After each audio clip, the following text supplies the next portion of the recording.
아멘. 우리 하나님 앞에서 신앙 고백하도록 하겠습니다. 주는 그리스도시요 살아계신 하나님의 아들이십니다. 아멘. 우리 옆에 사람이랑 인사하겠습니다.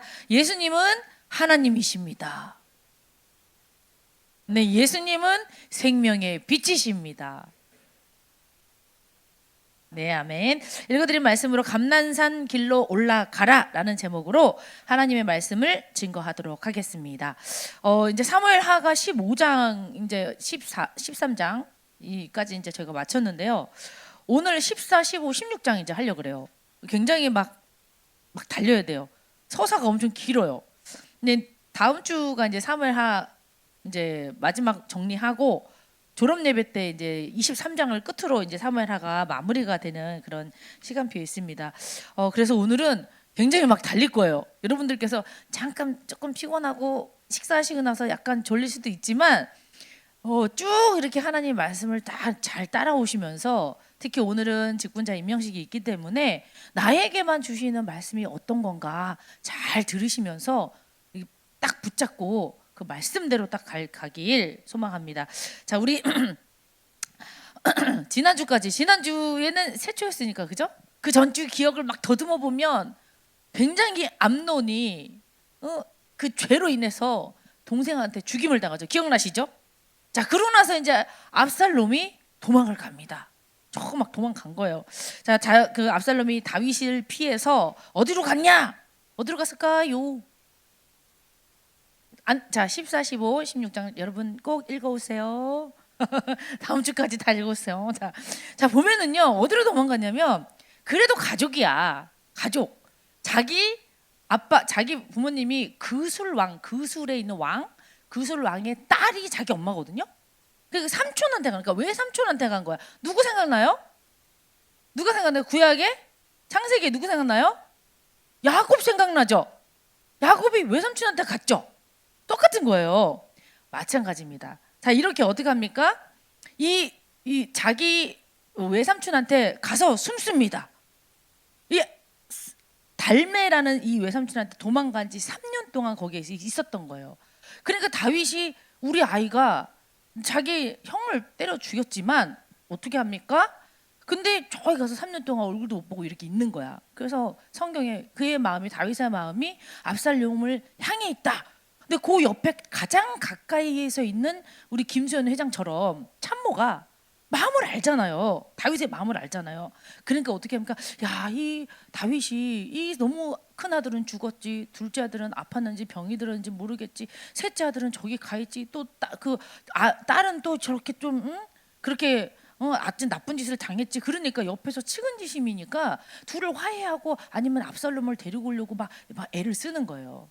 그래서 딱 묘안을 딱 생각해냅니다. 생각해내는데 어떤 우리 과부 어떤 여자를 한 여인 드고아에 있는 한 여인에게 돈을 주고서 얘기를 합니다. 가서 내가 말하는 대로 그대로 왕에게 이야기하라 하는 거예요.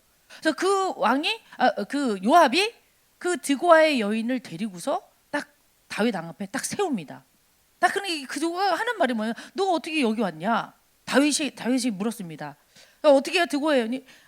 제가 너무 이게 가슴 아픈 일이 있어서 왕께 구하러 왔습니다. 뭐냐 한번 들어보자. 그랬더니 이렇게 얘기하는 거예요. 제가 아들이 둘이 있어요. 아들이 둘이 있는데 이 둘이서 맨날 싸우다가 사고로 한 놈이 이 형을 쳐 죽였어요. 근데요, 사람들이 저한테 와서 나머지 있는 이 아들 하나 그것마저도 징계해야 된다고 내놓으라고 막 계속 그러고 있어요. 왕이시여, 내가 어떻게 해야 됩니까? 우리 첫째 아들은 죽었고 둘째 아들만 남았는데 그 둘째 아들도 사람들이 다 이 사람도 징계해야 되고 죽여야 돼. 어떻게 합니까? 막 그러니까 왕이 어떻게 해요? 자, 여러분, 요 이야기만 딱 봤을 때 다시 한번 구약이 어떤 게 생각나나요? 구약에 어떤 사건이 생각나나요? 창세기 초반에? 가인과 아벨. 야, 역시 우리 대학교 수준이 이렇게 많이 올라가서 그죠? 연상이 이제 되어지죠? 자, 가인과 아벨에 대한 이야기를 살짝 비틀은 거예요. 맞죠? 자기의 이야기처럼 가인이 아벨을 동생을 쳐 죽였지만 이제는 살짝 비틀어서 형을 쳐 죽인 것처럼 얘기를 하는 거예요. 그러더니 정말 그래, 걱정하지 마라, 내가 이 일을 해결해 줄게. 다윗이 이야기를 합니다. 그러니까 어떻게 드고아의 여인이 한 번 더 제발 저에게 약속을 해주세요. 우리 남아있는 이 둘째 아들이라도 제발 생명을 살리도록 저에게 약속을 해주세요. 내가 약속하지. 걱정하지 마. 내가 어떤 힘을 들어서 널 도와줄게. 딱 그러고 났더니 이 드고아의 여인이 다윗에게 얘기합니다. 왕이시여, 왕도 같은 처지 아니십니까? 그럼 왕이 남아있는 그 저의 둘째 아들 같은 그 왕을 어쩌시렵니까? 누구예요 그게? 누구예요? 압살롬. 저기 멀리 가 있잖아요. 빗대어서 얘기를 하는 거예요. 그러니까 어떻게 합니까? 저희가 이 장면만 봐도 또 뭐가 막 연상이 돼요. 자꾸 연상이 돼. 자, 우리 사무엘 하에 뭐가 연상이 되죠? 밧세바와 이 사건을 두고 나서 딱 범죄를 저지르고 나서 누가 찾아왔죠? 나단이 찾아왔어요. 그죠? 나단 선지자가 찾아가서 똑같이 누구를 막 빗대어서 막 얘기했죠. 자, 요압이요, 이게 먹힌 것을 알고서 이제는 하나님이 보낸 사람 나단을 보내는 게 아니라 자기가 사람을 보낸 거예요. 나단이, 요압이. 그래서 어떻게 똑같은 시츄에이션인데 하나님의 말씀으로 명령으로 바꿔온 나단이 아니라 요압의 간계와 계략에 의해서 다 얘기를 한 이 드고아의 여인을 듣고 나서 여인의 이야기를 듣고 나서 다윗이 결정을 합니다. 그래, 압살롬 데려와. 하지만 어떻게 해? 저 멀리 그술 왕이라는 다른 나라에 가서 숨어 있는 이 범죄자를 데려와 소환해. 그렇지만 어떻게? 사람들 눈치가 있으니까 왕궁에는 못 오고 자기 집에서 살게 해줘. 이렇게 얘기를 한 거예요. 그러니까 한마디로 사면 복권을 해준 거예요. 그 일을 누가 했다? 요압이 한 거예요. 자, 서론에 왜 이렇게 길게 얘기하냐? 자, 첫 번째는 어떻게 합니까? 나단 선지자 하나님 말씀을 듣고 결정했던 다윗이었어요. 이제는 어떻게 해요? 하나님 말씀 없어요. 사람 말 듣고 결정하기 시작합니다. 우리의 인생에서 중요한 결정을 하는 지금 이 시간입니다. 우리 여러분들이 이제 2026년 조직이 새로 짜여지고 다 이렇게 지금 하나님이 어떻게 하실지 모르는 거예요. 근데 우리는 어떻게 지금 이 다윗은 어떻게 하고 있어요?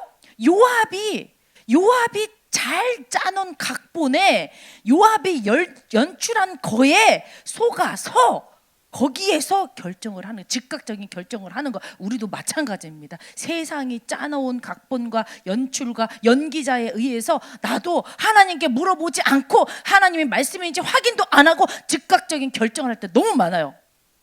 우리 직분자들은 어떻게 해야 합니까?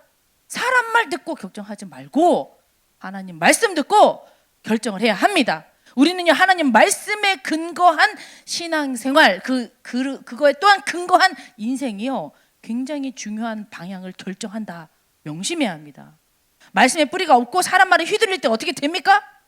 완전히 전소되어야 할 불신앙의 불씨가 꺼지지 않는다는 거예요. 나중에 어떻게 돼요? 불씨가 살아있으면 바람 한번 불고 기름 한번 부으면 확 불신앙이 다시 타오르는 것입니다. 이 불씨가 어떻게 됩니까? 큰 불이 되어서 우리를 삼키게 됩니다. 우리 두나미스 대학국의 모든 마르투스들은 말씀에 근거한 결정, 믿음으로 세워가는 인생이 되시길 예수 그리스도의 이름으로 축복합니다. 아멘. 자, 첫 번째입니다. 영적 실패의 원인을 점검하라. 영적 실패의 원인을 점검하라. 자, 우리 이 새로운 직분자가 세워지는데 뭐 영적 실패를 점검하고 해야 되나? 나 작년에 이사역 안 했는데 개인의 인생의 영적인 실패의 원인을 점검하시고 개인의 실패를 직분에 대입하지 마시고 새롭게 시작하는 시간입니다. 자, 우리 길기 때문에 14장 끝났어요. 15장, 16장 길기 때문에 제가 또 빨리빨리 하겠습니다. 자, 예루살렘은요, 어떤 곳이에요? 예루살렘은 언약궤가 있었던 곳입니다. 언약궤가 회복됐던 곳이에요. 다윗 왕이 세워졌던 것입니다. 하지만 이 언약이 후대에 전달되지 않으니까 거기에서 뭐가 구멍이 뻥뻥 나면서 불신앙이 막 올라오기 시작하는 거예요. 불신앙이 막 뿌리를 내리면 거기에서 열매가 나오는데 누구예요? 그게 바로 압살롬이라는 열매가 딱 나온 거예요. 불신앙이 뿌리 내리니까. 자, 하나님은요, 그 자리에 이 다윗을 다시 세우지 않으십니다. 가만히 두지 않으십니다. 어떻게 해요? 일단 영적인 실패의 원인이 무엇인지 점검하도록 전체적인 말씀을 통해서 이야기하고 계십니다. 자, 그러면 어떻게 점검해야 되냐? 첫 번째입니다. 우리 내가 타오르지 않으면 내가 탄다. 자, 여러분, 내가 뜨겁게 성령의 불로 타오르지 않으면 내가 불타요. 자, 무슨 말이냐? 자, 봅시다. 사무엘하 14장 28절에서 30절, 우리 14장 28절 30절 한번 읽어봅시다. 시작. 압살롬이 이태 동안 예루살렘에 있으되 왕의 얼굴을 보지 못하였으므로 압살롬이 요압을 왕께 보내려 하여 압살롬이 요압에게 사람을 보내 부르되 그에게 오지 아니하고 또 다시 그에게 보내되 오지 아니하는지라. 압살롬이 자기의 종들에게 이르되 보라, 요압의 밭이 내 밭 근처에 있고 거기 보리가 있으니 가서 불을 지르라 하니라. 압살롬의 종들이 그 밭에 불을 질렀더니, 이 3년 만에 그술에서 다시 예루살렘으로 복귀해서 집에 있는데 이태 동안 2년 동안 예루살렘에 있으면서 왕의 얼굴, 아빠 얼굴을 못 보게 한 거예요. 못 보게 된 거예요. 자, 그랬더니 어떻게 합니까? 압살롬이 막 머리를 짜는 겁니다. 그래서 요압에게 야, 잠깐 우리 나 만나자, 한번 회동하자. 요압이 안 가죠, 당연히. 범죄자인데 안 가죠. 또 한 번 보냈어요. 만나자. 안 만나는 거예요. 그러니까 어떻게 하냐? 이 압살롬의 밭과 요압의 밭이 좀 가까이 붙어 있었어요. 그러니까 어떻게 해요? 압살롬이요, 막 계속 콜해도 안 오니까 어떤 방법을 쓰냐? 요압의 밭에 불을 질러 버리는 거예요. 요압의 밭에. 그러니까 불타니까 재산 손실이 있잖아요. 그러니까 그제서야 이제 이 요압이 압살롬한테 가서 따지는 거예요. 너 왜 우리 거기에 왜 불을 지른 거야 도대체? 그러니까 그때 대면했을 때 압살롬이 나를 왕께 안내해라, 내 왕을 만나게 해라, 막 이러는 거예요. 굉장한 지력가죠. 자, 제가 이 장면을 보면서 어떤 마음이 드냐? 자, 성경에서 밭이라고 하는 거는 어떤 의미를 갖냐? 마음 밭이잖아요, 그죠? 밭에 씨가 뿌려져 마음, 신앙을 의미하는 거예요. 자, 근데 어떻게 해요? 밭에 불을 냈어. 언제? 내가요 성령으로 뜨겁게, 내가 언약으로 뜨겁게, 내가 말씀으로 내 가슴이 뜨거워지지 않으면은요 세상의 불이 나를 태워버리는 거예요. 성령으로 이 세상의 이 불신앙들과 이 불의들과 악한 영들을 내가 기도로, 내가 성령의 능력으로 태워버려야 되는데 나는 냉랭해, 나는 아무것도 없어, 메말랐어, 지푸라기와 같아, 불 한 번 지르면 확 타오를 수 있어. 어떻게 합니까? 내가 뜨겁게 불타오르지 않으면은요 누군가 와서 내 밭에 불을 지르는 거예요. 어떻게, 우리 직분자들은 어떻게 하실 것입니까? 내가요 하나님이 주시는 말씀으로 내가 무릎 꿇고 기도함으로 내가 뜨겁게 불타올라서 1년 2026년 모든 사역을 다 감당하시길 바랍니다. 아멘. 자, 내가 말씀과 성령으로 불타오르지 않으면 불신앙의 불, 욕망의 불, 인본주의의 불이 먼저 우리의 밭을 태워버립니다. 하나님 앞에 기도하면서 하나님 저를 뜨겁게 성령을 부어 주시옵소서 기도하면서 모든 직분을 감당하길 바랍니다.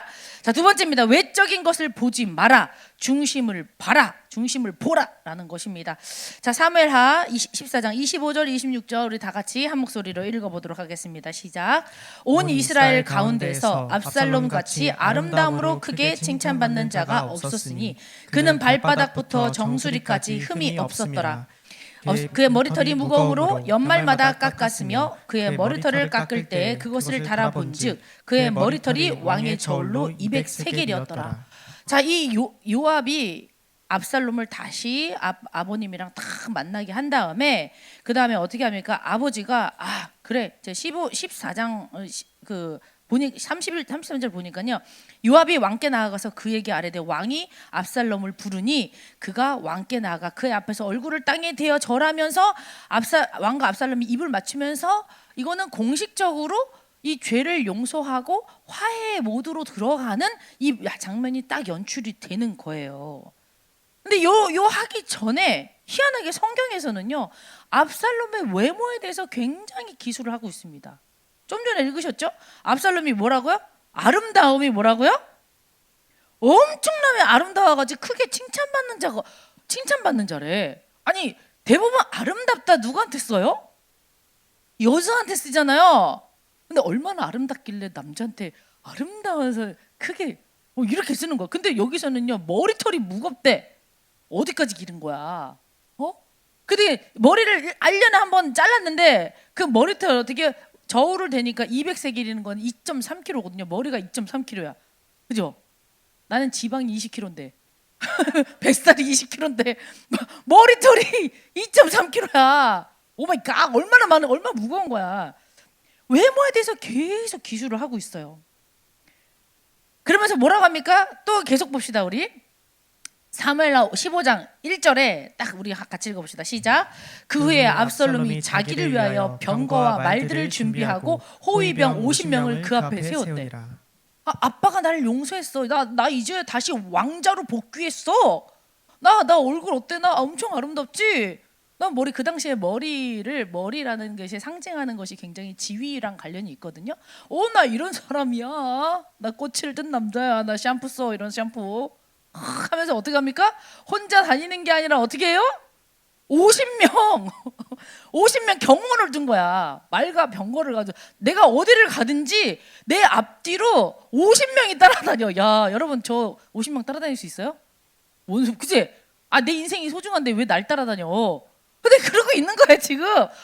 나 이런 사람이야. 내가 경호원 50명 거느렸어. 말도 있어. 겉모습 외모로 막 굉장히 막 사람들을 압도하는 겁니다. 자 그러면서 뭐라고 합니까? 우리 2절에서 6절 다시 봅시다. 15장 2절에서 6절 다 같이 읽어봅시다.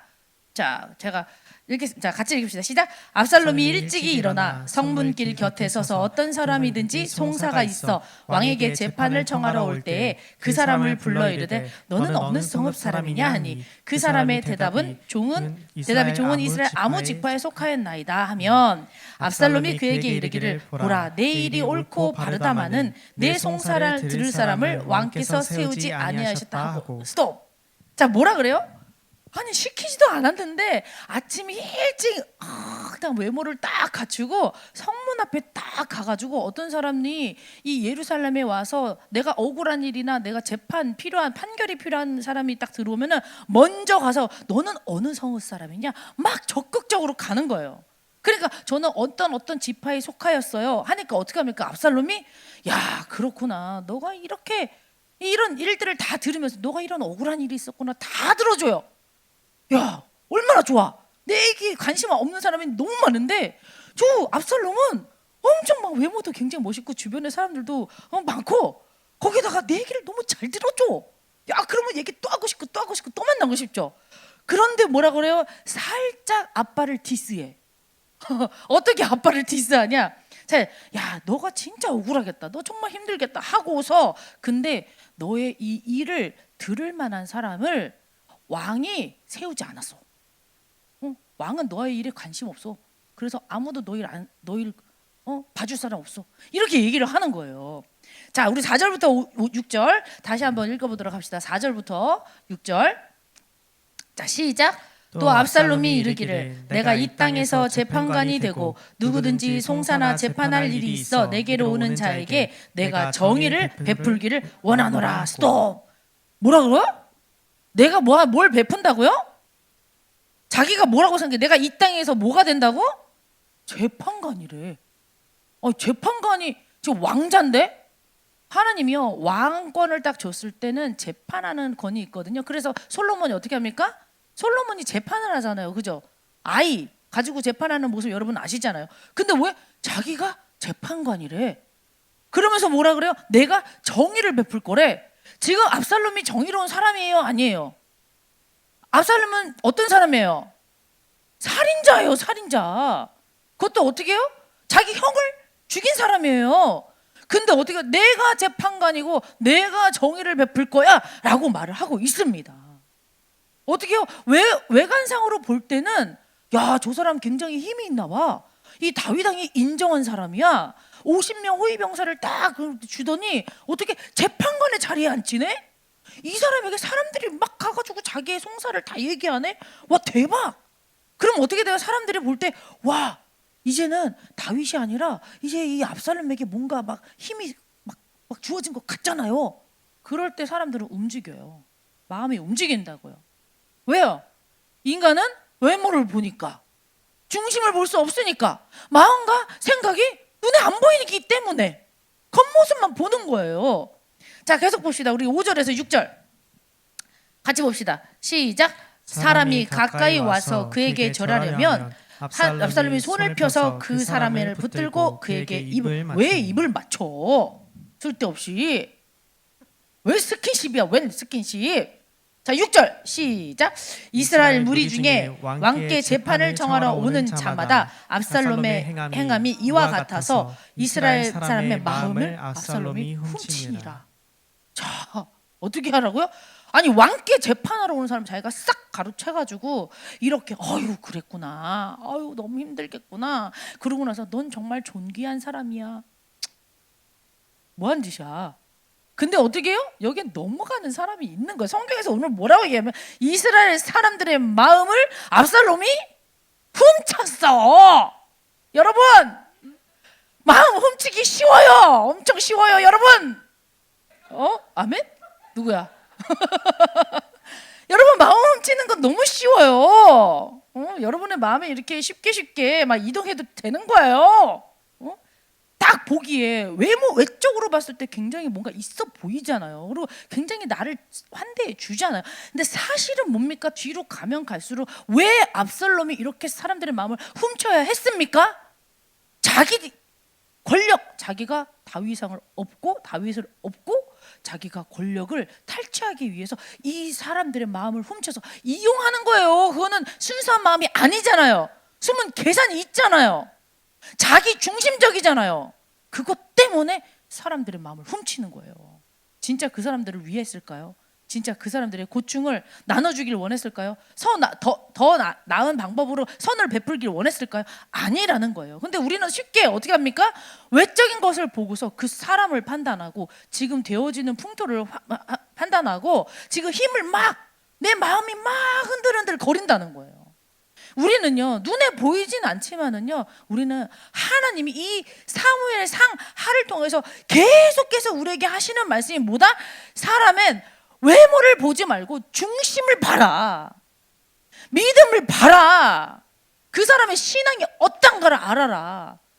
계속해서 눈에 보이는 걸 속지 마라 라고 이 사무엘 상하를 통해서 우리에게 계속해서 말씀하고 계십니다. 어떻게 합니까? 외적으로 볼 때는 상대를 배려하고 존중하고 잘해주는 것 같고 살해주는 것 같지만 다 숨은 의도가 나중에 되면 다 드러납니다. 자, 우리도 마찬가지인데 우리도 사역할 때 그럴 때가 있어요. 나에게 잘해주고 내가 카톡방에서 대답할 때 하트 잘 달아주고 대답 잘해주고 아멘 해주는 사람에게 기분 좋고 야, 역시 얘가 내 말이 먹히는구나, 막 기분 좋을 때가 굉장히 많아요, 우리도. 그런데 어떻게 합니까? 이 선을 베풀고 친절하게 나에게 잘해주는 사람이 답이 아니라는 거예요. 마음이 갈 때가 있지만 우리는 어떻게 됩니까? 자기 중심적으로 해석하는 것이 아니라 외적인 것에 끌려서 누구의 편이 쉽게 되어버리는 것이 아니라 어떻게 해요? 그 사람의 기도 제목을 보고 그 사람의 말씀 붙잡은 언약을 바라보고 하나님의 계획을 바라보고 그 사람이 내가 무엇을 위해서 기도해 줄 것인지 바라보고 한 영혼, 천하보다 귀한 영혼임을 바라보고 우리가 그 사람에게 다가가서 함께 해야 되는 것입니다. 내가 숨은 의도가 있어서 다가가는 거 모를 것 같아요? 인간은 영적인 존재이기 때문에 다 알아요. 이 사람이 나에게 순수한 마음으로 선을 베푸는지 아니면 뭔가 복선을 가지고 얘네가 뭐 뽑아먹을 게 있는지 다 알아요, 여러분. 지금 그 얘기를 하고 있습니다. 자, 세 번째입니다. 썩은 뿌리에는 썩은 열매가 난다. 자, 사무엘하 우리 15장 우리 7절 말씀부터 7절 말씀 또 계속해서 보겠습니다. 한 절 한 절 이렇게 쪼개서 보니까 저도 너무 재밌네요. 자, 우리 7절 시작. 4년 만에 압살롬이 왕께 아뢰되 내가 여호와께 서원한 것이 있사오니 청하건대 내가 헤브론에 가서 그 서원을 이루게 하소서. 당신의 종이 아람 그술에 있을 때에 서원하기를 만일 여호와께서 반드시 나를 예루살렘으로 돌아가게 하시면 내가 여호와를 섬기리라 하였나이다. 왕이 그에게 이르되 평안히 가라 하니 그가 일어나 헤브론으로 가니라. 오케이, 자 스톱. 자, 요렇게 사람들의 마음을 훔친 지 4년이 됐어요. 계속해서 이 사무엘하 14장 15장에서는요 연두, 이태, 3년, 4년 계속 얘기하고 있어요. 자, 여러분들의 수학 실력. 자, 여기 수학과 없어요. 자, 수학과. 자, 여기 자, 우리 이과 분들, 이과 아닌데 수학과. 어쨌건 저 경영학과. 어쨌건 자, 더하기 잘해 보세요. 빨리 딱 얘기하는 거야. 자, 3 더하기 2 더하기 4. 누가 먼저 했어요? 역시 이과랑 상관없는, 그지? 네, 지금 9년 동안 3년 동안 그술 왕에게 자기네 엄마 쪽에 외가 쪽에 가서 숨어 있는 3년. 그다음에 예루살렘에서 2년. 그리고 어떻게 해요? 사람들 앞에서 재판관으로 4년. 합이 9년 동안 이 압살롬은 뭘 준비했습니까? 반역을 준비한 거예요. 반역. 압살롬이 암논을 죽이기 위해서 몇 년 동안 있었죠? 2년. 계속해서 이 성경은 몇 년 시기를 계속 얘기하고 있어요. 어떻게 해요? 이 9년 동안 어떤 칼을 가른 겁니까? 압살롬이 칼을 가른 것은 무엇입니까? 내가 저 무능한 저 아빠, 사람들은 날 더 좋아해. 내가 권력을 탈취할 거야. 9년 동안 준비한 거예요. 어디에 뿌리를 막 내리고 있었습니까? 내가 자기의 이 욕정과 욕망과 자기 소욕과 자기의 왕권을 탈취하길 준비한 거를 9년 동안 계속 뿌리 내리고 있었던 거예요. 자, 9년 만에 어떻게 열매를 맺어요. 불신앙도 열매를 맺고 이렇게 불의하고 사람 모함하고 반역하는 이 모든 계획이 전략이 이 9년 만에 열매를 맺습니다. 그러면서 뭐라고 합니까? 이 얼마나 자기가 어디로 헤브론으로 갔대. 자, 여러분 기억하시죠?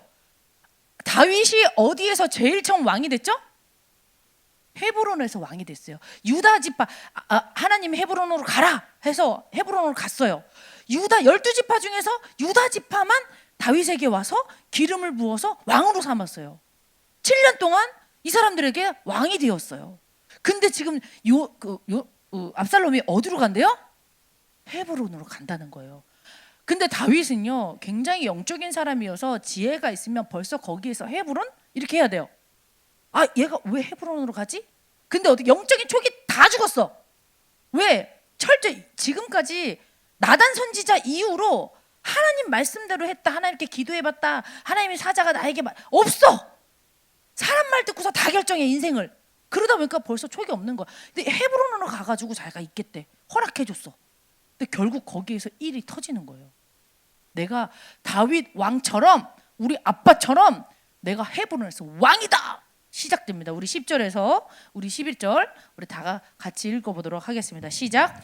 이에 압살롬이 정탐을 이스라엘 모든 지파 가운데 두루 보내 이르기를 너희는 나팔 소리를 듣거든 곧 말하기를 압살롬이 헤브론에서 왕이 되었다 하라 하니라. 그때 청함을 받은 200명이 압살롬과 함께 예루살렘에서부터 헤브론으로 내려갔으니 그들은 압살롬이 꾸민 그 모든 일을 알지 못하고 그저 따라가기만 한 사람들이다. 이 두 절에 굉장히 많은 것을 다 이야기하고 있지 않습니까? 어디에서요? 이 헤브론에서 사람들은 선동해가지고 사람들에게 야, 내가 사인을 보내면 어떻게 해? 나팔 소리를 딱 들으면 압살롬이 헤브론에서 왕이 됐다! 소문 내라요. 소문 막 내라는 거예요. 근데 이 사람들이 어떤 사람이냐? 예루살렘에서부터 온 사람인데 이 사람들은요 압살롬이 꾸민 그 뒤에 있는 숨은 계획을 모르고 그냥 온 200명이에요. 그 사람들을 이용해서 선동해서 어떻게 합니까? 자기가 왕이 되고 진짜 왕이 된 건 아니지만 이 반역을 일으킨 것입니다. 자, 어떻게 하면 썩은 뿌리에는요 썩은 열매가 납니다. 우리 말 속담에 이런 말 있죠? 콩 심은 데 팥 심은 데 그럼 어떻게 해요? 썩은 뿌리에 썩은 열매가 나는 거예요. 우리가 어디에 뿌리를 내려야 됩니까? 우리가 말씀에 깊이 우리의 신앙을 내려야 합니다. 기도에 깊은 뿌리를 내려야 합니다. 현장에 복음의 씨앗을 깊이 뿌려야 합니다. 오늘 말씀 뭐라고 했습니까? 예수 그리스도에 깊은 뿌리를 내려야 합니다. 우리는요 썩어 있다면 하나님 앞에서 빨리 도려내고 하나님이 주신 하나님이 말씀으로 나를 빨리 막 썩은 걸 다 도려내고 오직 예수 그리스도라는 이 복음 위에 우리의 말씀 뿌리를 깊게 내려야 말씀의 복음의 열매를 맺을 수 있는 거예요. 아멘? 자, 우리 직분자들 오늘 임명받으시는 모든 직분자들 명심하시기 바랍니다. 아멘. 자, 두 번째입니다. 빨리빨리 가야 되니까 영적 승리의 여정을 따라가라. 영적 승리의 여정을 따라가라. 자, 그러고 나니까 사람들이 막 선동해가지고 야 다윗이 압살롬이 왕이 됐대. 헤브론에서 왕이 됐대. 근데 누가 기름 부었어? 기름 안 부었거든요. 자기들끼리 막 왕이 된 거예요. 자, 그러고 나서 뭐라고 합니까? 이 이야기를 듣고서 다윗이 야 압살롬이 우리를 막 쫓아오겠다. 도망가자. 야, 야 왕이요 그렇게 이 한 일대를 그렇게 전쟁에 승리하는 장사요 용사요 한 나라의 왕으로 모든 권력을 다 가지고 하나님의 기름 부음 받았던 이 사람이 어떻게 합니까? 아들 무서워서 도망가요. 야, 이런 모습 저 성경에 다 기록하고 있습니다. 자, 봅시다. 우리 사무엘하 15장 13절 한번 읽어보도록 하겠습니다. 시작. 전령이 다윗에게 와서 말하되 이스라엘의 인심이 다 압살롬에게로 돌아갔나이다 한지라. 다윗이 예루살렘에 함께 있는 그 모든 신하들에게 이르되 일어나 도망하자. 그렇지 아니하면 우리 중 한 사람도 압살롬에게서 피하지 못하리라. 빨리 가자. 두렵건대 그가 우리를 급히 따라와 우리를 해하고 칼날로 성읍을 칠까 하노라. 야, 이런 모습을 딱 기록을 하고 있습니다. 자, 근데 어떤 모습이에요? 도망자의 모습이에요. 여기에는 깊은 하나님의 뜻이 있습니다. 뭡니까? 첫 번째, 예루살렘을 떠나라는 거예요. 왜? 예루살렘에 언약궤가 있고 예루살렘에 다윗성이 있고 예루살렘에 내 가족이 있고 내가 그동안 20년 30년 동안 터전을 잡았던 곳인데 왜 떠나라는 거예요? 예루살렘을. 왜요? 내가 너무 부귀영화를 누리다 보니까 그곳에 영적인 실패가 너무 많이 쌓였어. 밧세바 사건, 암논 사건, 다말 사건, 그리고 지금 압살롬까지. 더 이상 예루살렘이 뭐예요? 더 이상 하나님의 은혜가 임하지 않는, 임재가 다 사라진 그곳이 되었다는 거예요. 그래서 뭐라고 합니까? 멈춰 있는 이 은혜에서 빨리 빠져나와. 근데 모양새는 어때요? 도망자로 빠져나가는 거예요. 굉장히 초라해 보이고 굉장히 우울한 장면이지만 하나님 어떻게 돼요? 그 실패의 자리에서 머물러 있지 말고 영적인 힘이 있어서 스스로 일어서지 못하는 다윗을 도망자로 만들어서라도 그곳에서 빠져나오게 만드시는 겁니다. 왜 이러냐는 거죠. 왜? 하나님이 왜? 우리는요, 이 언약 전달이 실패될 때 이런 우리가 실패의 속에 머물러 있는 것이 아니라 하나님의 은혜를 구하면서 딱 나가는 이 자리, 하나님은요 여러분들의 이 실패의 자리에서 여러분들을 119 레스큐 구조해 내시는 분들이세요. 내가 실패해서 내가 실망해서 내가 지금 너무 아파, 난 이제 더 이상 못할 것 같아. 그때 예루살렘을 떠나게 만드는, 불신앙을 떠나고 실패를 떠나고 영적으로 무너진 곳을 떠나게 만드는 구조대가 예수님이라는 거예요. 구조해 주시는 분이십니다. 여러분의 예루살렘은 어디입니까? 겉으로는 화려해 보이고 부흥과 성장을 이룬 도시로 보입니까? 영적으로 실패하고 큰 성 안의 군중들 사이에서 묻혀서 내 자신이 보이지 않아서 나는 안전하다라고 생각하고 계십니까? 하나님께서는요 거기에 눌러 앉아있는 우리를 향하여서 거기서 나와라, 다시 나에게로 와라 라고 말씀하고 계십니다. 자, 두 번째, 기드론 시내를 건너라. 기드론 시내를 건너라. 자, 우리 15절 아까 제가 못 봤는데요. 제가 15절부터 우리 같이 한번 볼 수 있을까요? 제가 15절 읽어보겠습니다. 15, 16. 왕의 신하들이 왕께 이르되 우리 주 왕께서 하고자 하시는 대로 우리가 행하리라. 도망가자 하니까 자기가 하겠다는 거예요. 보소서 당신의 종들이니이다 하더라. 왕이 나갈 때 그의 가족을 다 따르게 하고 후궁 10명을 왕이 남겨두어 왕궁을 지키게 하니라. 자, 그 다음에 어떻게 됐을까요? 우리 19절 같이 읽도록 하겠습니다. 19절 시작. 그때 왕이 가드 사람 이때에게 이르되 어찌하여 너도 우리와 함께 가느냐? 너는 쫓겨난 나그네이니 돌아가서 왕과 함께 내 곳에 있으라. 너는 어제 왔고 나는 정처 없이 가니 오늘 어찌 너를 우리와 함께 떠돌아다니게 하리요? 너도 돌아가고 내 동포들도 데려가라. 은혜와 진리가 너와 함께 있기를 원하노라. 하니라. 자, 막 왕이 막 도망가니까 허겁지겁 막 옷을 입고서 막 그 왕궁을 빠져나가니까 신하들이 막 같이 간다고 가는 거예요. 이것만으로 너무 감사하죠. 근데 성경에 보니까요, 모르는 사람, 여기 보니까 그렛 사람, 블렛 사람, 가드 사람, 유대 사람이 아닌데 이 사람들이 같이 가지고 따라 나서는 거예요. 근데 그 중에서 어떻게 합니까? 이 가드 사람 이때에게 너 왜 오냐? 너 잊지 마라.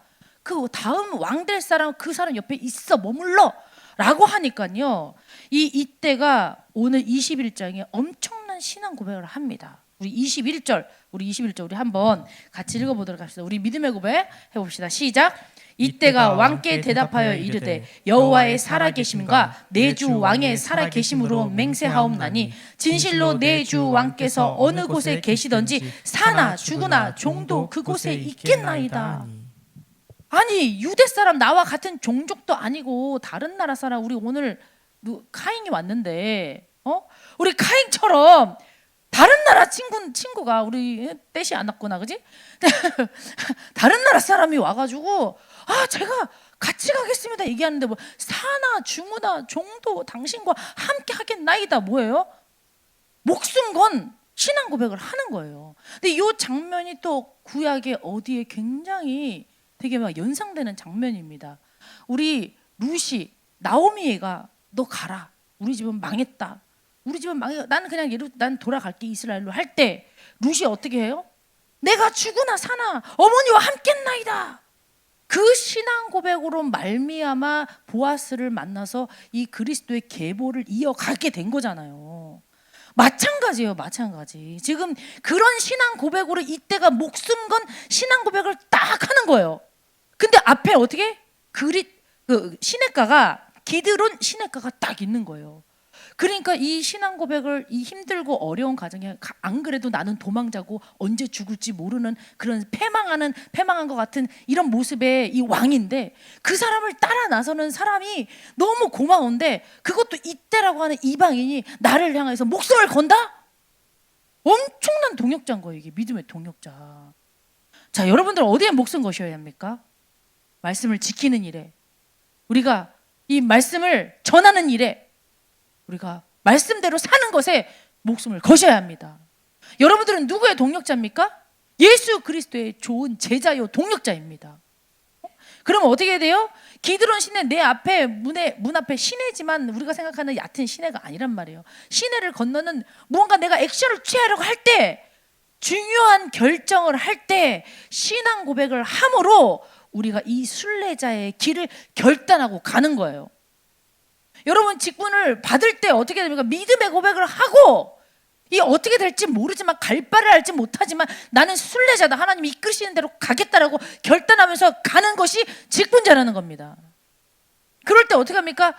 다윗이 얘기해요. 네가 먼저 이 기드론 시내를 건너라. 그래서 어떻게 해요? 먼저 이때가 앞서서 건너요. 그 뒤를, 그 도망자의 행렬이 가드 사람 이때예요. 이때가 가드 사람 600명을 데리고 나와요. 가드 사람만. 전체 1000명이 가까운 사람들이요, 다윗이 도망하고 패망하고 이 기운 빠지고 끈 떨어지고 파워 없는 다윗을 1000명 정도가 같이 따라가요. 저는 사실은 되게 굉장히 부러워요. 왜냐하면 이 다윗이 아둘람 공동체 몇 명 있었어요? 또 까먹었어. 아둘람 공동체 몇 명 있었어요? 막 해봐. 200명? 너무 작다, 그죠? 600명이잖아요. 아둘람 공동체 600명이 같이 모였거든요. 근데 지금 여기 어떻게 1000명이야. 같이 막 목숨 걸겠다고 하는 사람이 1000명이야. 야, 뭐 교회를 세워도 몇 개를 세우겠다. 와, 엄청나는 거예요. 자, 이렇게 막 따라 나갑니다. 자, 그럴 때 계속해서 한번 읽어봅시다. 22절, 우리 오늘 본문 말씀입니다. 22절 우리 다 같이 한번 읽어보겠습니다. 시작. 다윗이 이때에게 이르되 앞서 건너가라 하매 가드 사람 이때와 그의 수행자들과 그와 함께한 아이들이 다 건너가고 온 땅 사람이 큰 소리로 울며 모든 백성이 앞서 건너가매 왕도 기드론 시내를 건너가니 건너간 모든 백성이 광야길로 향하니라.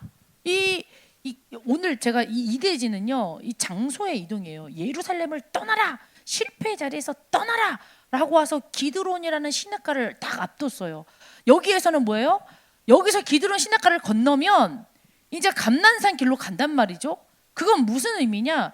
너 여기서 기드론 시냇가 건너면 너 그동안 부귀영화 누렸던 왕으로서 가졌던 거, 왕관? 이제 왕좌? 왕의 보좌? 왕의 권력? 이제 못 돌아가. 너 다시 못 돌아가. 너 이제 광야길로 향했다 그러잖아요. 기드론 넘어가서 광야길로 향해야 돼.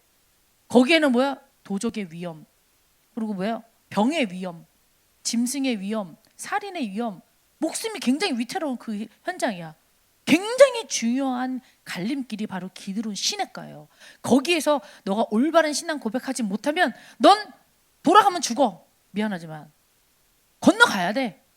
어차피 다시 돌아갈 수가 없어. 하나님은 그런 결단을 우리에게 원하시는 것입니다. 자, 그래서 어떻게 됩니까? 이 기드론 시냇가를 건넌 다음에 이 사람들이 큰 소리를 울면서 그걸 다 건너갑니다. 다 건너갑니다. 그러고 나서 어떻게 돼요? 세 번째, 감난산 길로 올라가라. 오늘 제목입니다. 자, 감난산 길로 올라가라. 우리 사무엘하 15장 24절에서 26절 우리 같이 읽어보도록 하겠습니다. 시작. 보라, 사독과 그와 함께한 모든 레위 사람도 하나님의 언약궤를 메어다가 하나님의 궤를 내어놓고 아비아달도 올라와서 모든 백성이 성에서 나오기를 기다리도다. 왕이 사독에게 이르되 보라, 하나님의 궤를 성읍으로 도로 메어가라. 만일 내가 여호와 앞에서 은혜를 입으면 도로 나를 인도하사 내가 그 궤와 그 계신대를 보이시리라. 그러나 그가 이와 같이 말씀하시기를 내가 너를 기뻐하지 아니한다 하시면 종이 여기 있겠사오니 선이 여기시는 대로 내게 행하옵소서 하옵소서. 이 세 구절이 굉장히 중요한 터닝 포인트예요. 자, 이 시냇가를 건너고 나서 막 행군을 하는데 저기 예루살렘 성에서 제사장들이 언약궤를 막 가지고 막 오는 거예요. 그러니까 어떻게 합니까? 다윗이 딱 하는 말이, 사독 제사장이 딱 데리고 오니까 너 왜 언약궤 왜 갖고 와? 아, 그래도 왕은 기름 부음 하나님의 종인데 왕과 함께 이 언약궤 가는 것이 맞습니다. 원래 이 정권이라는 것이 이렇게 바뀌면 정통성을 굉장히 중요시 생각하거든요. 이 이스라엘 나라의 이 왕이 되어진 이 나라는 언약이 기반된 나라의 우리의 전통은 언약이 기반이에요라는 걸 표시하기 위해서 간 거예요. 근데 어떻게 합니까? 이 가고 있는데 딱 오지 마라. 다시 갖다 놔라. 딱 얘기하고 나서 뭐라 하니, 이때부터 언약궤를 보고 나서 다윗이 정신을 차리기 시작하면서 사독 제사장에게 뭐라 하냐면 희한한 말을 해요. 아니 이거 도로 메어가면은 이거 이 나라가 어떻게 그 왕께서 이 보존할 수 있겠습니까? 하니까 뭐라면 내가 여호와 앞에서 은혜를 입으면, 무슨 말이에요? 하나님이 나에게 은혜를 주시면 내가 도로 나를 인도하사 도로 예루살렘을 탈환하게 만들어 주실 거야.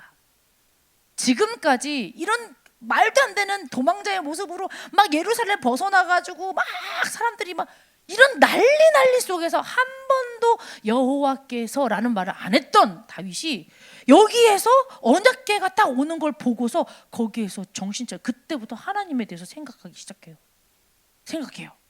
그러면서 뭐라 그래요? 이 하나님이 행하시는 대로, 선이 여기시는 대로 내가 행하겠다. 뭐예요? 하나님의 절대 주권을 나는 믿는다 라고 얘기를 하는 거예요. 우리 직분자들은 어떤 사람이어야 돼요? 네? 막 언약 따라 막 이건가 저건가 막 움직이는 게 아니라, 나는 이것도 맞고 저것도 맞는 것 같아. 이렇게 해도 괜찮고 저렇게 해도 괜찮을 것 같아 라고 할 때, 그렇다면 나는 하나님의 절대 주권을 믿는다 라고 어떻게 해요? 하나님께서 나를 다시 예루살렘으로 돌아가게도 하실 것이고 안 하실 수도 있어. 하지만 나는 하나님이 나를 선히 여기시는 그대로 행할 줄 믿는다. 딱 절대 주권 믿고 그냥 가는 거예요. 그러면서 어디 합니까? 갈람산 길로 딱 올라갑니다. 그 올라가는 모습을 오늘 우리가 읽었던 그 구절에서 보여줍니다. 우리 30절 우리 같이 읽도록 하겠습니다. 30절입니다. 자, 준비됐나요? 자, 시작. 다윗이 감난산 길로 올라갈 때 그의 머리를 가리고 맨발로 울며 가고 그와 함께 가는 모든 백성도 각각 자기의 머리를 가리고 울며 올라가니라. 자, 어떻게 제가 마음이 빠르니까 막 그냥 막 얘기하는데, 자, 막 끝까지 다 왔어요. 여러분 다 왔어. 너무 훌륭해요. 자, 이 예루살렘을 떠나서 시냇가를 건너서 감난산 길로 가고 있습니다. 이 감람산 길은요, 신약으로 따지면 어딜까요? 감람산, Mountain of Olive. 감람산 신약이 어디예요? 내 과거에. 자, 감람산이요, 신약의 겟세마네 동산에 내가 들어갑니다. 아시죠? 겟세마네 동산에 예수님이 십자가 지시기 전에 겟세마네 동산에 올라가서 거기에서 막 기도하면서 하나님 주의 원대로 마옵시고 하나님 나의 원대로 마옵시고 아버지의 원대로 하옵소서 기도하고 십자가에 달리신 그곳이에요. 겟세마네. 근데 어디라고? 거기를 가래요. 다윗에게 거기를 가래요. 이게 무슨 의미예요? 너 영적 실패했지? 예루살렘 떠났지? 너와 함께하는 동역자들 믿음의 고백하고 함께 가고 있지? 이제는 어떻게 돼? 예수 그리스도로 다시 시작해. 이 말이에요. 자, 여러분 2026년 이제 다음 주부터 모든 사역이 시작되고 있습니다. 여러분들이 2025년에 굉장히 내가 이게 부족했어, 아쉬웠어 하는 것들 다 뭐예요? 버리고 오히려 믿음의 고백하고 뭐라고? 예수 그리스도 감난산으로 올라가서 다시 시작해라. 오늘 하나님께서 이렇게 말씀하시고 계십니다. 제가 이걸 보는데 너무 은혜가 되는 거예요. 예수님이 십자가 지시러 올라가셔야 되는데 그 전에 막 울면서 기도하는 그 모습. 나는 죽을 걸 알아. 나는 이제 십자가에 달려 그 고통을 받을 걸 알아. 그래서 어떻게 해요? 나는 가리는 거예요. 하늘을 위해서, 이 높은 보좌 위에서 낮은 땅으로 내려오셔서 십자가에 달려 돌아가시는 그 예수님이 나의 죽을 때를 알고 내가 십자가에 달려 돌아가야 될 그 이유를 가지고 막 가시는데 어떻게 합니까? 그 뒤를 많은 사람들이 같은 모습으로, 머리를 가린다는 거는 왕의 직분을 내려는 거예요. 맨발로 하나님 나는 아무것도 아닌 존재입니다. 나는 아무것도 없습니다. 나는 맨몸입니다. 가진 것이 아무도 없습니다. 그런 존재로 하나님 앞에 막 예수 그리스도 앞에 십자가의 그 길을 막 가는데 근데 많은 성도들이 따라오는 거예요. 여러분 신앙생활은 무엇입니까? 신앙생활은 뭐예요? 내가 예수 믿으면 잘 되는 거예요? 기복신앙이에요. 미안하지만 예수 믿으면 모든 일들이 다 성사가 되고 모든 것들이 다 쫙쫙쫙 풀려서 성공의 자리에 있는 것입니까? 그걸 위해서 여러분들이 지금 기도하고 있습니까?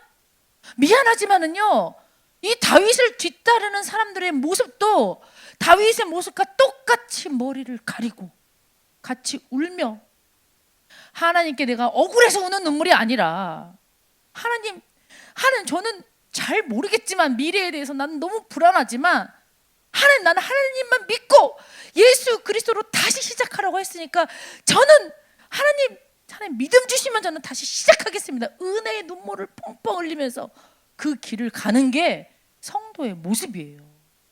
자, 우리 직분자는 어떤 모습을 가져야 합니까? 난 직분이야, 나 팀장이야, 나 진수장이야, 나 회장이야. 우리 압살롬처럼 사람의 마음을 훔쳐서 자기의 권력을 쟁취하길 원하십니까?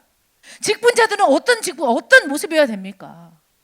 이 다윗을 따라갔던 사람들처럼 나는 아무것도 아닙니다. 이 직분이고 뭐고 나는 아닙니다. 나를 부정하고 날마다 나를 십자가에 못 박고 눈물로 회개의 길을 가는, 그럴 때 어떻게 많은 사람들이 함께 갈 수 있는 감난산 길로 올라가라. 하나님께서 그렇게 말씀하고 계십니다. 자, 결론입니다. 우리 16장을 아직 안 봤어요. 자, 16장 결론 16장에 뭐라고 나오냐면요. 자, 사무엘하 16장은 그렇게 힘들고 어렵게 그 감난산 길을 막 올라가는데 거기에 이 사울의 친척이에요. 먼 친척이 있어요. 그 먼 친척이 시므이라고 하는 사람이 갑자기 나와서 어떡합니까? 막 욕을 하는 거예요. 막 욕하면서 뭐라고 해요? 야, 너가 그렇게 사람 많이 죽였잖아. 하이, 네 거를 봐라. 네 그렇게 가느냐? 막 엄청 욕하면 막 돌을 던지면서 야, 꺼져 막 이러는 거야. 가거라 하거든요. 야, 가거라 막 꺼져 막 합니다. 근데 어디요? 옆에서 이 요압의 동생 아비새가 있어요. 그 아비새가 왕한테 왕이시여, 제가 칼을 들어서 한 방에 끝낼까요? 그러는데요. 이 패망한 이 다윗이 그 길을 가는데 다윗이 듣는 소리가 뭐예요? 욕설이에요. 자기를 비방하는 소리예요. 근데 뭐라고 합니까? 다윗이 영적인 것이 조금씩 회복되고 나니까 이렇게 그냥 놔둬라. 이조차도 하나님께서 하시는 것이 아니냐. 내가 욕먹어도 괜찮다. 하나님께서 하실 것이다. 라고 그냥 가는 거예요. 그러면서 하는 마지막 말입니다. 하지만 오늘 마지막 말 우리 같이 읽어보도록 하겠습니다. 우리 16장 우리 12절 자 우리 희성이가 읽어주세요. 우리 다 같이 시작. 혹시 여호와께서 나의 원통함을 감찰하시리니 오늘 그 저주 때문에 여호와께서 선으로 내게 갚아 주시리라 하고. 자 뭐라 그래요? 나는 사람이 와서 위로하는 거 필요 없어. 나는 이렇다 저렇다 막 그런 거 막 나에게 힘이 되어주는 어떤 것도 필요 없어. 12절에 뭐라고 합니까? 여호와께서 나의 원통함을 감찰해 주실 것이야. 나는 여호와 하나님이 나의 마음을 알아주기만 한다면, 감찰해 준다면 나는 감사해 하면서 뭐라 그래요? 내가 이 고통과 이 힘들고 어려움을 감당할 때 여호와께서 선으로 내게 갚아 주실 것이야 라고 본인이 마지막 믿음의 고백을 하고 이 모든 것들을 다 감수하고 갑니다. 제가 이 14장, 15장, 16장 이런 굉장히 세 장을 어떻게 풀까 막 생각하면서 계속 오는데, 일단 제가 너무 은혜를 받아서 이게 어떻게 이렇게 제가 너무 은혜를 받아서 제가 너무 주제 넘게 이렇게 자꾸 갑자기 눈물이 나는데 너무 죄송하고요. 자, 우리 다윗 왕의 보좌와 이 왕의 권위는요 예루살렘에서 회복된 것이 아닙니다. 어디에서요? 감난산을 넘어서 광야에서 회복이 되었습니다. 어떨 때 다윗 왕의 마음을 하나님이 감찰하고 계셨을 때, 이 억울함과 눈물을 하나님께서 다 알고 계십니다. 여러분들이 직분 감당하면서 힘들고 어렵고 짜증나고 회피하고 싶은 모든 것들 하나님이 다 알고 계십니다. 하지만 우리가 어디예요? 우리가 막 부흥 성장하고 잘 되는 그 자리가 내가 믿음이 회복되는 자리가 아니라 오늘은 어디예요? 광야길 나 홀로 있는 그곳, 하나님과 직면하는 그곳. 광야가 뭐예요? 미드바르 뭐예요? 말씀이 임하는 그곳에서 하나님이 나를 회복시켜 주신다는 것입니다. 우리가 이 승리의 여정을 떠나는 2026년 우리 모든 직분자들, 우리 하나님께서 반드시 나와 함께 하시고 나를 대신하셔 싸우시고 나에게 이런 모든 예루살렘과 이 기드론 시내과 감람산의 모든 길을 나와 함께 하신다는 귀한 믿음을 가지고 승리의 여정을 떠나는 두나메스 대학국 모든 마르투스 되길 예수 그리스도의 이름으로 축복합니다. 우리 다 같이 일어나셔서 우리 찬양합시다. 우리 믿음, 우리 찬양하기를 원합니다. 우리 굉장히 긴 시간이었는데 여러분 함께 말씀 잘 인도받아서 너무 감사하고요. 우리 같이 찬양하면서 우리 더 큰 은혜를 받기를 원합니다. 우리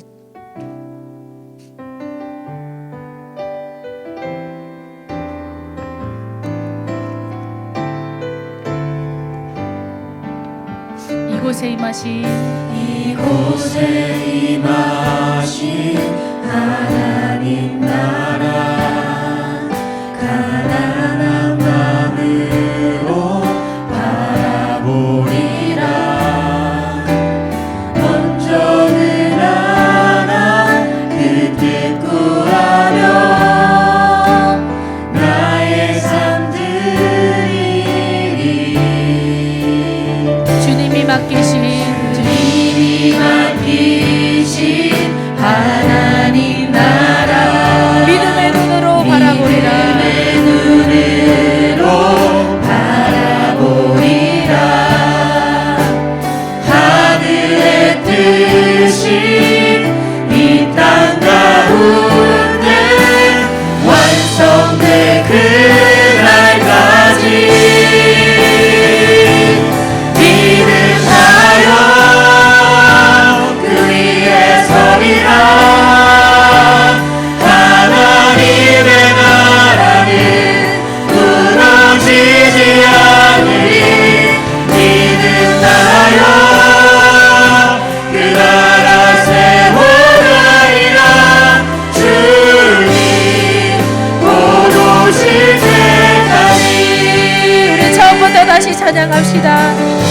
이곳에 임하신 하나님 나라, 이곳에 임하신 하나님 나라, 가난한 마음으로 바라보리라.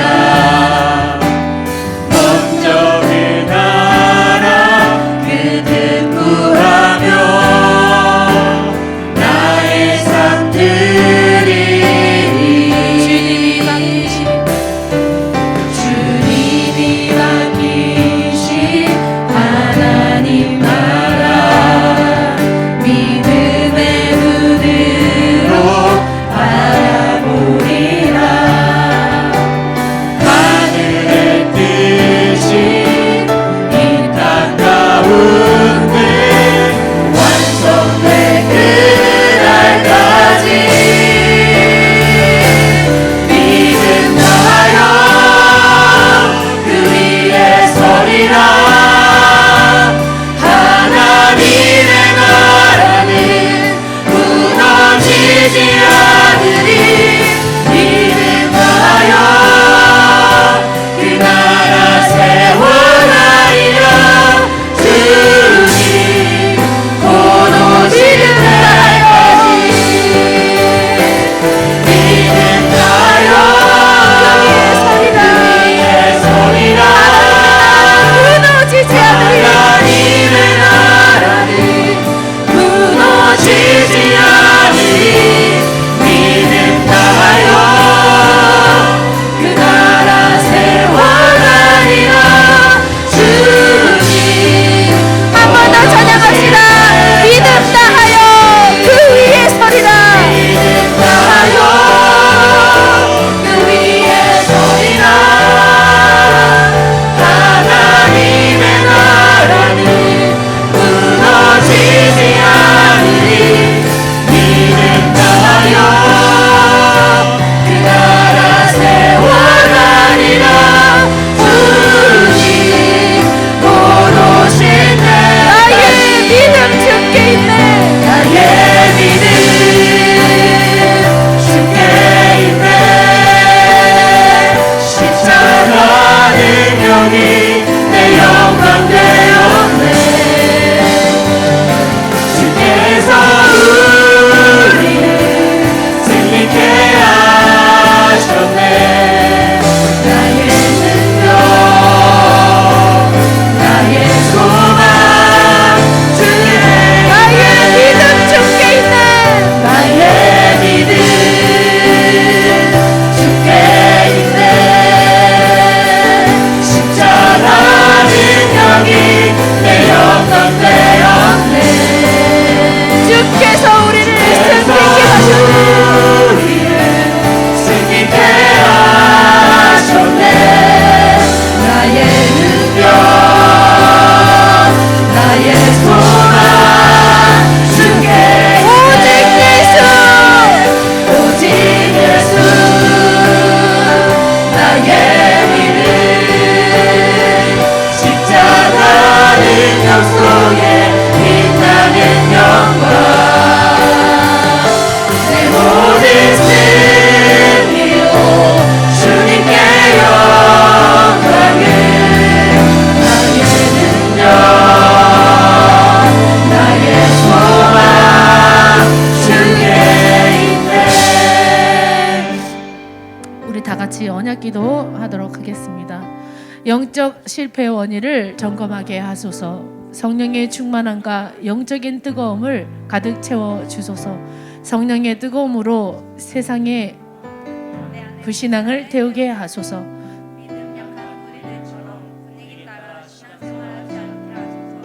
하나님과 같이 사람의 중심을 보는 영적인 눈을 열어 주소서. 믿음의 뿌리를 예수 그리스도의 복음에 깊이 내리게 하소서. 믿음의 열매, 복음의 열매를 맺게 하소서.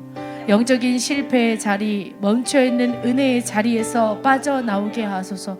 하나님께서 다시 돌아가게 하소서. 승리자의 길을 믿음으로 걸어가게 하소서. 문제와 고난 앞에 믿음의 고백을 던지게 하소서. 예수 그리스도로 다시 시작하게 하소서. 십자가 앞에서 다시 시작하게 하소서. 예수 그리스도의 이름으로 기도합니다. 아멘.